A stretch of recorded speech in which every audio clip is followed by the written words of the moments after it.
بسم اللہ الرحمن الرحیم، السلام علیکم۔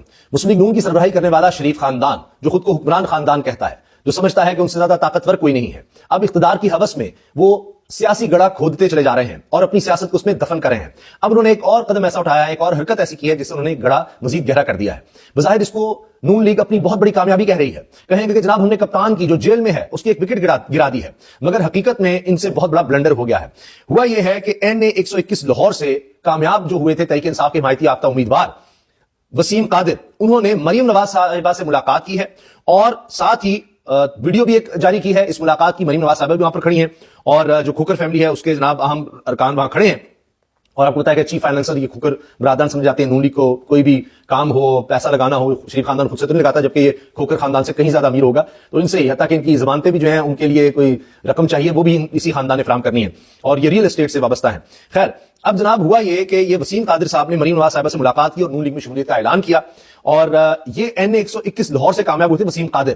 تحریک انصاف کا انہوں نے ووٹ حاصل کیا، عمران خان صاحب کے نام پر انہوں نے ساری کیمپین چلائی، اور شیخ رحیل اصغر صاحب جو مسلم لیگ نون کے سینئر رہنما ہیں ان کو ہرانے میں کامیاب ہو گئے۔ اب جب ان کو ہرا دیا تو اب ان کی ویڈیو آ گئی ہے، جی میں تو جا رہا ہوں نون لیگ میں، اور اب آپ یہ سوچئے کہ اس کے بعد اب لوگ اس کے بارے میں کیا کہہ رہے ہیں۔ یہ وہ شخص ہے جس نے اسے ٹکٹ دلوایا، اور دوسرا بیرسٹر گوہر جس نے عمران خان کی مرضی اور مشورے کے بغیر 70% ٹکٹ دیے، وہ کہہ رہے ہیں، اب یہ شاہ عباسی کہہ رہے ہیں کہ جی اس ٹکٹ دینے کا ذمہ دار وہ شخص ہے جس نے دلوایا، یا بیرسٹر گوہر علی کہ جی کیوں ایسے لوگوں کو ٹکٹ دیے گئے۔ امیدواروں کے ساتھ ساتھ کور کمیٹی پر نظر رکھیں، عمر ایوب، شبلی فراز اور تمام لیڈران پر کوئی بھی کسی بھی وقت زمین بیچ سکتا ہے، عوام کو انہیں روکنا ہوگا۔ اب یہ جو بات ہے کس سے غلطی ہوئی ہے میں اپنی جگہ مانتا ہوں، لیکن بات یہ ہے کہ منڈی میں ہمیشہ سوداگر رہتے ہیں، اور یہ کام نون لیگ کو بہت اچھی طرح آتا ہے۔ ان کی پیدائش اس طرح سے ہوئی تھی، نون لیگ بنی اس طرح سے تھی، پیسے کی بنیاد پر۔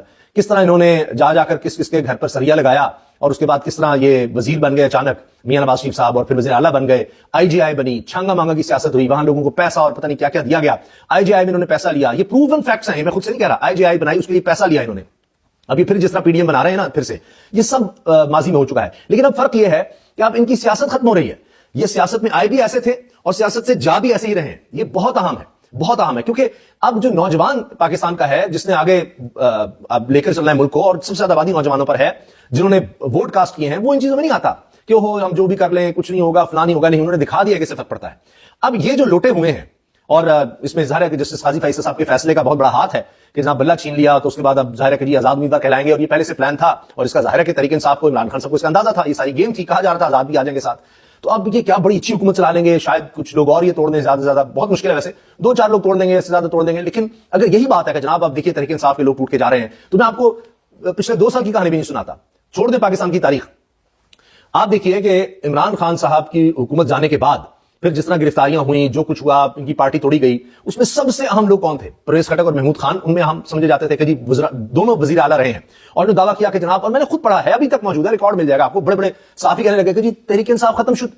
پرویز خٹک کہہ رہے ہیں کہ میں نے تحریک انصاف بنائی تھی، میں ختم کر دوں گا۔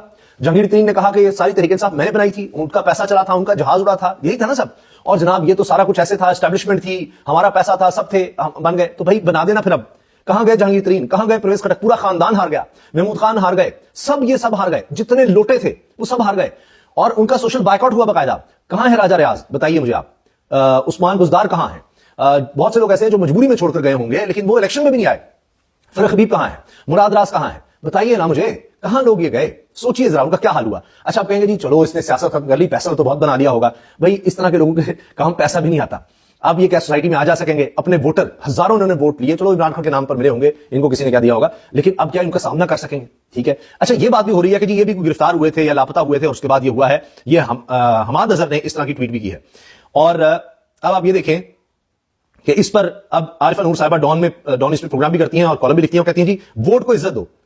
یہ لوگ اب کس طرح سے سامنا کریں گے؟ اب صحافی ان کو کہیں گے جی دیکھیں آپ کے لیے اتنی ریگنگ کی گئی، اتنی ریگنگ کی گئی، اتنی 2 نمبری کی گئی، پھر بھی اس کا مطلب ہے کہ آپ میں کانفیڈنس نہیں تھا کہ یہ کسی وقت بھی یہ لوگ جو کہ ہم نے چوری کیا ہے مینڈیٹ، یہ واپس جا سکتے ہیں، تو ہم جو عمران خان کے لوگ جیتے ہوئے ہیں ان کو ہم کسی طرح سے لالچ، دھونس، دھمکی کے ساتھ پیسہ لگائیں، جو ہم کرتے ہیں سندھ، آپ نے دیکھا سندھ ہاؤس میں جو کچھ ہوا، تو اس طرح کر کے جب ہم حکومت میں آ جائیں گے۔ لیکن اس کے بعد کیا کیا؟